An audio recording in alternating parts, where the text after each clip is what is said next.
Compartir información desde Venezuela. Se desarrolla una innovadora terapia con células madre que ya exhibe resultados satisfactorios en pacientes. Un avance científico de nivel mundial desarrollado a pesar del bloqueo que vive el país. Detalles en el informe de Leonel Retamal. Este breve paseo de segundos es el triunfo de años de investigación y terapia para que estas niñas vuelvan a caminar.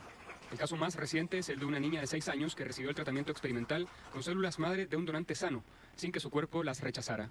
Un caso único en el mundo, dicen los investigadores. La niña hizo totalmente el hueso.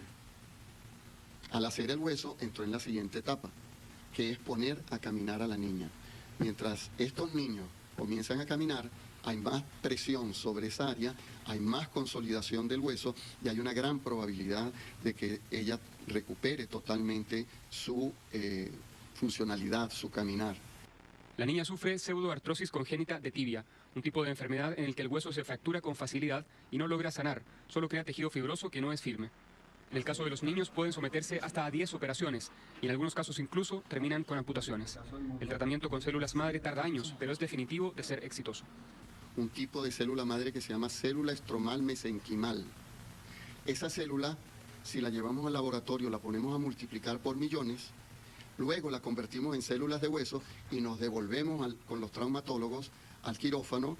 El traumatólogo retira ese tejido que está ahí como chicle, pone en alineación, rectifica al hueso, lo pone totalmente continuo y ahí pone células, las células que nosotros hemos producido. Hay una nueva biología que cambia todo esto porque revela que los genes no controlan nuestras vidas. Son nuestras percepciones y nuestra respuesta al entorno. Es el entorno el que influye en los genes. Lo relevante es que si podemos cambiar nuestras percepciones o nuestro entorno, entonces no somos víctimas, en realidad somos dueños. Pero tenemos que saber, tenemos que entender de que estamos creando nuestras vidas, porque si crees que eres una víctima, la creencia se traduce en la biología. Te conviertes en una víctima si eso es lo que crees. Sí. Así que usted demuestra científica y biológicamente que de hecho estamos en control de nuestros genes, que nuestros genes no están controlando nuestras vidas. ¿Puede darnos una breve descripción de cómo se prueba eso, Bruce? Sí, fue un maravilloso y sencillo experimento. Hace unos 47 años estaba clonando células madre. En ese tiempo éramos muy pocos en el mundo los que sabíamos qué era una célula madre. Una célula madre es una célula embrionaria. Y la razón de tener células madre es porque las células tienen una vida y mueren. Si no podemos reemplazarlas, una vez que nuestras células mueran, desapareceremos. Por eso una célula madre es una célula multipotencial. Déjame darte un ejemplo. Obtengo una célula madre, la pongo en un plato por sí misma y se divide cada 10 horas. Así que tengo 1, 2, 4, 8, 16 y después de una semana tengo 50.000 células en la placa de Petri. Pero aquí está el punto más importante. Todas vinieron de un padre. Entonces hay 50.000 células genéticamente idénticas. Y ahora el experimento. Sí. Tomo esa comunidad y la divido en 3 placas de Petri diferentes y cambio el ambiente un poco en cada placa. Al igual que los peces, las células viven en un fluido, así que hago una especie de acuario con todo lo que necesitan para vivir. Eso se llama ecosistema. Entonces cambio su composición un poco en cada plato, ¿ok? Lo que sucede es que en el plato 1 tengo células musculares, en el plato 2 con un entorno diferente obtengo células óseas, en el plato 3 con otro entorno diferente obtengo células de grasa. Bueno, todo el punto era esto. ¿Qué controla el destino de las células? ¿Alguien dirá la genética? No, no, no. Todos son genéticamente iguales. Sí. Así que el destino de la célula no fue determinado por la genética, sino por el medio ambiente, ¿ok? Bien. Es la información del ecosistema lo que influye en cómo evolucionan nuestros genes. Así que la gente dice, eso es muy bonito, tiene células en un plato de plástico, ¿qué diablos tiene que ver eso conmigo? Y esta es la parte divertida. Te miras en el espejo y ves a este tipo guapo en el reflejo y dices, ese está y ese soy yo, un simple ser humano, un solo organismo, y esa es una ligera percepción errónea por esta razón. Tú no eres una sola entidad, estás hecho de 50 trillones de células. Las células son la entidad viva. Tú, por definición biológica real, eres una comunidad. Así es que eres una comunidad de 50 trillones de células y la parte divertida es que eres una placa de Petri cubierta de piel con 50 trillones de células dentro. Y tienes un entorno, un medio de cultivo y se llama sangre. Y esa composición química de la sangre determina el destino de las células, como ocurrió en mi placa de plástico. Entonces a una célula, ¿hace alguna diferencia si está en el plato de plástico o en el cuerpo? No reaccionará al entorno. Así que digo, oh, entonces la sangre es el medio de cultivo y la composición de la sangre controla la genética. Y eso es correcto, pero aquí está la parte genial. Como se ve en la placa de Petri, si cambio la composición del medio de cultivo, cambio el destino de las células. Entonces, ¿quién o qué controla la composición química de mi sangre? Así que lo siguiente es decir que el cerebro es el químico. El cerebro es lo que libera la química en la sangre.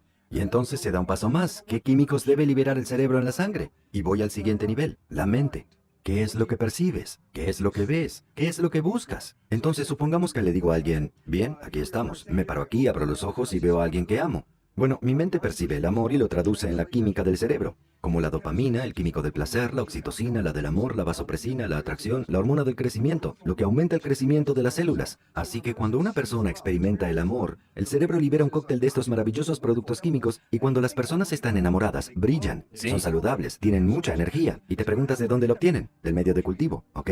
Supongamos a la misma persona, abriendo los ojos y en vez de ver a alguien que ama, ve algo que realmente le asusta. ¿Se liberan entonces los mismos químicos que en el amor? Yo digo que no. Cuando percibo una amenaza o estoy viviendo con miedo, libero hormonas del estrés y libero hormonas que controlan mi sistema inmunológico, agentes inflamatorios y eventualmente cosas que me preparan para luchar o huir. Y aquí hay una parte interesante. Como dije, el destino de las células se basa en la química. Si pongo los productos químicos liberados por el cerebro y el amor en un plato de plástico con las células crecerán maravillosamente. Y si las sustancias salen del cerebro de alguien con miedo, tomo esas sustancias y las pongo en la placa de cultivo. Las células dejan de crecer. Y ellas se protegen, se cierran en sí mismas. Así que la idea es que cuando estás en crecimiento, estás abierto al mundo y dices, vamos, dámelo. Sí. Pero cuando el miedo o algo entra, te cierras y la química del miedo es lo que apaga las células. El miedo mata, de eso es lo que se trata. Así que básicamente, siempre hablamos de mente-cuerpo y esos estrictos científicos fundamentales diciendo cuerpo y mente, bla, bla, bla, bla. Y yo digo, no es un misterio, es simple. La mente es una interpretación del mundo. Hace que el cerebro libere química que coincide con la interpretación para coordinar 50 trillones de células para vivir en ese mundo. Son tus emociones, es tu percepción, son tus creencias. Este es el origen de los químicos, que terminan controlando los genes, y es una nueva ciencia. Se llama epigenética, y es una revolución de toda nuestra comprensión de la ciencia. Epi significa encima. Así que cuando estoy diciendo control epigenético, estoy diciendo literalmente control por encima de los genes. Es el entorno el que lo controla. Eso incluye no solo el entorno real, sino nuestra percepción del entorno, porque puedes vivir en el más sano de los entornos, pero si lo percibes como un mundo amenazante, entonces tus células reciben la percepción, no ven directamente el mundo exterior. El control genético te hace una víctima porque los genes te controlan.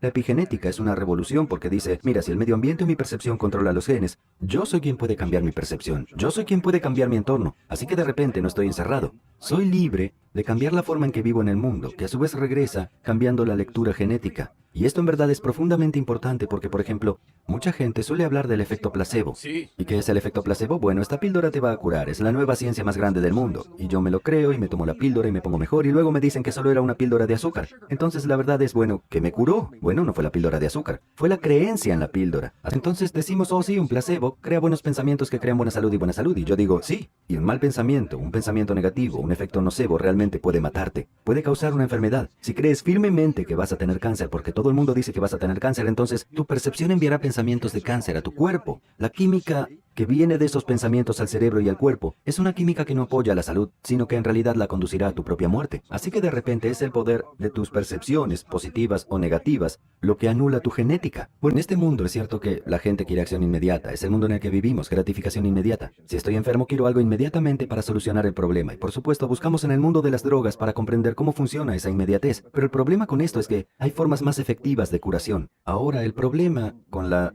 curación energética es que realmente implica la conciencia, la mente y nuestra capacidad de cambiar nuestros sistemas de creencias. Bueno, esto lleva un poco más de trabajo que tomar una píldora.